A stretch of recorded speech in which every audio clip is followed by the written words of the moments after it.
Asian cricket কাউন্সিলের বার্ষিক সাধারণ সভা আজ থেকে শুরু হচ্ছে ঢাকায়। বিসিবিআই এর পক্ষ থেকে সভায় অংশ নিচ্ছেন রাজীব শুক্লা। তবে ঢাকায় এসে সশরীরে সভায় অংশ নেবেন না, তিনি যুক্ত হবেন অনলাইনে। শুরুতে আফগানিস্তান ও ওমান সভায় অংশ নাও নিতে পারে বলে গুঞ্জন উঠলেও শেষ পর্যন্ত দেশ দুটি সরাসরি অংশ নিচ্ছে। তবে এখনও নিশ্চিত নয় শ্রীলঙ্কা ক্রিকেট সরাসরি উপস্থিত থাকবে কিনা। অন্যদিকে ভারতের মতো নেপালও ভার্চুয়ালি অংশ নেবে। সব জল্পনা কল্পনার অবসান ঘটিয়ে আজ দুপুর 2টায় রাজধানীর হোটেল ইন্টারকন্টিনেন্টালে বসছে এসিসির বার্ষিক সাধারণ সভা। সেখানে এই মুহূর্তে রয়েছেন সহকর্মী মোহাম্মদ হাসিব, সরাসরি যুক্ত হচ্ছেন তিনি।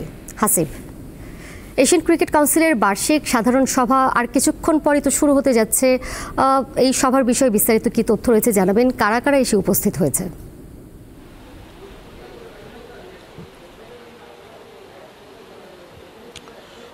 দোলা, দুপুর 2টায় শুরু হবে এবং যে বিষয়টা আসলে শুরু থেকেই সবচেয়ে বেশি গুরুত্বপূর্ণ ছিল ভারতের থাকা না থাকা নেই, শেষ পর্যন্ত তারা অনলাইনে রাজি হয়েছে, তারা এই বৈঠকে অংশ নেবে রাজীব শুক্লা। এবং একই সাথে হচ্ছে আফগানিস্তান ক্রিকেট বোর্ড থেকে শুরু থেকেই আসবে না বলে একটা কথা বলা হয়েছিল, পরে শেষ পর্যন্ত ওরা ভোর 4টায় ঢাকায় এসে পৌঁছায় এবং তারা কিন্তু সবাই অংশ নেবে। এবং পাকিস্তানের বোর্ড প্রেসিডেন্ট তিনিও কিন্তু এসেছেন বাংলাদেশে গতকাল এবং তিনিও অংশ নেবেন। সব মিলে যদি বলি সশরীরে বাংলাদেশ স্বাগতিক, আফগানিস্তান এবং পাকিস্তান দুটা বোর্ড সশরীরে বা সরাসরি এই সবাই অংশ নিচ্ছে। বাকি যারা আছেন ওমান, শ্রীলঙ্কা, ভারত, তারা কিন্তু অনলাইনে অংশ নেবে। এবং সবচেয়ে গুরুত্বপূর্ণ যে বিষয়টি থাকবে সেটা হচ্ছে যে 10 সেপ্টেম্বর থেকে 28 সেপ্টেম্বর পর্যন্ত হচ্ছে এশিয়ান ক্রিকেট কাউন্সিল একটা স্লট ধরা আছে।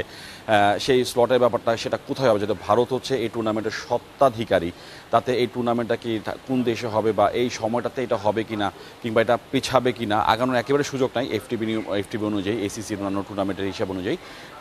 কিন্তু 10 থেকে 28 সেপ্টেম্বর যে স্লটটা ধরে রাখা হয়েছে এসিসির, সেটাতে হবে কিনা নাকি এটা পেছাবে, সেই বিষয়টা আজকে আসলে এখানে একদম একটা প্রথম দিনে আসলে যেহেতু 2 দিনের এই সভা, প্রথম দিনের আজকে হয়তো বা এটা একটা কনফার্মেশন পাওয়া যাবে। বিকাল 4টা থেকে একটা গণমাধ্যমের সামনে একটা ব্রিফিং হওয়ার কথা রয়েছে, আমরা সেই ব্রিফিংয়ে আমরা জানবো। তবে এই সভাকে কেন্দ্র করে কিন্তু এখন পর্যন্ত বাংলাদেশ ক্রিকেট বোর্ডের প্রেসিডেন্ট আমিনুল ইসলাম বুলবুল উনি কিন্তু এখন এসে পৌঁছাননি। উনি আসার পরেই সভাটি শুরু হবে। সবাই কিন্তু এই 5 তারকা এই হোটেলে কিন্তু তারা এখন পর্যন্ত আছে, যার ফলে আসলে তারা এখনও ওইভাবে গণমাধ্যমের সামনে আসেনি। তবে ক্রিকেট বোর্ডের অন্যান্য কর্মকর্তাদেরকে আমরা দেখেছি, সিও এসেছেন কিছুক্ষণ আগে, বোর্ড প্রেসিডেন্টের জন্য অপেক্ষায় আছে সবাই। উনি আসছেন, সভাটি শুরু হবে। এবং 2 দিনের যেহেতু সভা এবং আজকে সভা বিকাল 4টার সময় ব্রিফিং হওয়ার পরে তারা কিন্তু মাঠে চলে যাবে বাংলাদেশ পাকিস্তান 3 ম্যাচ সিরিজের তৃতীয় শেষ টি20 দেখার জন্য।